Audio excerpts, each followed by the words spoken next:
There was this mantra here that was never again, not never a fire again, but never get caught on your heels again.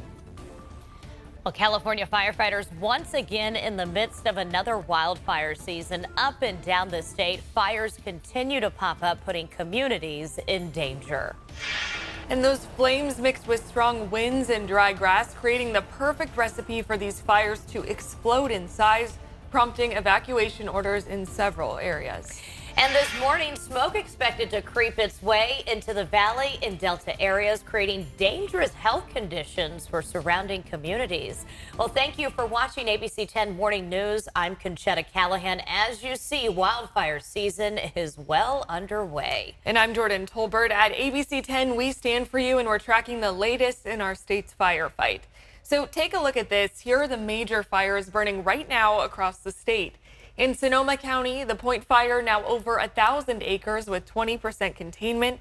In Colusa County, the Sites Fire is not contained and is over 4,000 acres. And just east of Stockton in Calaveras County, the Aero Fire overnight putting the town of Copperopolis in danger. And this morning, firefighters working to contain that fire, which has now burned over 5,000 acres. It's now 20% contained. It's a tough fight. This fire prompted evacuation orders last night. Take a look. Evacuations have been ordered in zones around Highway 4 from the Calaveras County line to New Melones Lake. The zones marked in red mean an evacuation has been ordered. Keep in mind, this is a mandatory order to leave now. The zones in yellow are facing an evacuation warning. Those who need more time to evacuate should also leave now. And meanwhile, the Red Cross and Calaveras County deputies have set up different evacuation centers. Now, keep in mind, the main one is the Valley Springs Veterans Hall on Pine Street in Valley Springs. Domestic animals like dogs and cats can be taken to the Veterans Hall as well. Livestock, however, can be taken to the county fairgrounds at 101 Frogtown in Angels Camp. Right now, PG&E is reporting outages in Calaveras County caused by the fire. You can see on your screen the area in orange represents thousands of customers in the dark this morning. Some of those are in the town of Angels Camp. And we're bringing you team coverage on this very busy Tuesday morning. Our meteorologist Rob Karlmark forecasting some relief in this firefight. But first, let's check in with ABC 10's Monica Coleman. She is live at an evacuation center for the Aero Fire. Monica?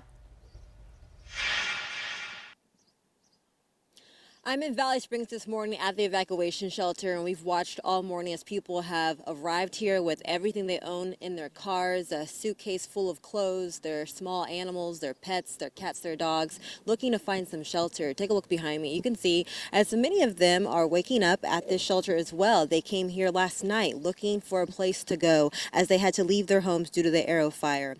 CAL FIRE says the blaze is burning at a rapid rate of speed. The fire is burning in the area of Aero Road and Hunt Road in Copperopolis. CAL FIRE says strong winds are hindering the firefight and firefighters' ability to set a containment line. CAL FIRE says those winds have been going around 15 miles per hour with gusts up to over 30 miles per hour. An evacuation order was given for the areas of Copper Town Square and O'Brien's Ferry Road to the county line. Evacuation centers are available at the location that we are at, Valley Springs Veteran Hall, but also those impacted can take their livestock to the county fairgrounds. We spoke with CAL FIRE about their efforts to get the Aero Fire to 100% containment. Red flag warnings tend to come into play when we have high winds, very high temperatures and low humidities. And this particular area was at the most southern end of that red flag warning. But as you can see, we are definitely feeling the effects of the wind and the weather.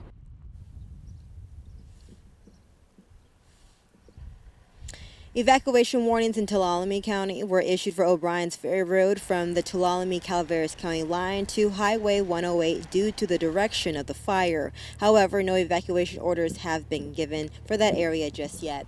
And at this time, we have not heard of anybody being injured due to the Aero Fire or how many structures, if any, have been impacted. But as the sun comes up, let's go ahead and check in with meteorologist Rob Karlmark on the look at the forecast and how that may impact the firefight. All right, Monica, thank you so much for that report. And let me tell you, we've got, in general, conditions that will be getting better as far as fighting the fire because we're going to lose the red flag warning, meaning that our critical fire conditions, which are based on strong windy conditions and very dry air, the nature of that is going to change because as of right now, we are still under those conditions. Now, the wind speeds have relaxed a little bit compared to with what we saw yesterday. Strong gusty winds for that fire, also the Sites fire off to the north of Sacramento in the coastal range. So we're seeing conditions better at the moment, but that wind direction out of the north is still keeping the air very dry. And as the sun rises and we will continue to see the wind speeds change, we are going to be watching that red flag warning drop by the middle of today. That's good news. However, the wind shift will take smoke and haze into new areas, including overhead in Sacramento, including for the lower foothills, and that will impact more people potentially for smoke rather than fire. So again, we have to watch the nature of things changing. Even though things get better, some things may be getting actually worse today. Temperatures in the 50s and 60s, as I just showed you. Today, in general, lighter wind, and as the wind direction shifts, we're adding more humidity to the air. Now, I'm not talking about warm, muggy conditions, not that, but compared to bone-dry conditions, relative humidity in the single digits. Once it starts to come up, more water in the air means that fire activity will be less erratic and less explosive, which will certainly help. But again, the wind shift in directions does add new challenges. The temperatures are warming up. We're going to be near 90 degrees versus the upper 80s for most of us. And the next big weather story down the road, I just don't want this to get lost with all the fire weather coverage, is that it's going to be straight up hot this weekend. Triple digits plus, and that will last all of next week as well. So we're looking at a very long-lasting heat wave once we get past this fire weather.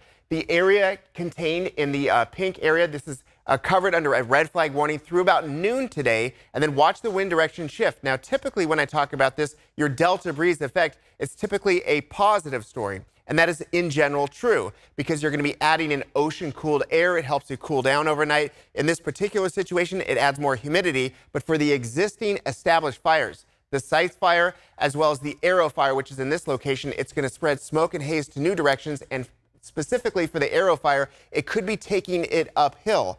Fire loves to grow uphill, so that, again, may add some challenges there. So we're looking at a red flag warning expiring later on this afternoon by noon, and it's going to be a hot weekend. I've got more on your weather and traffic conditions later on. Back to you.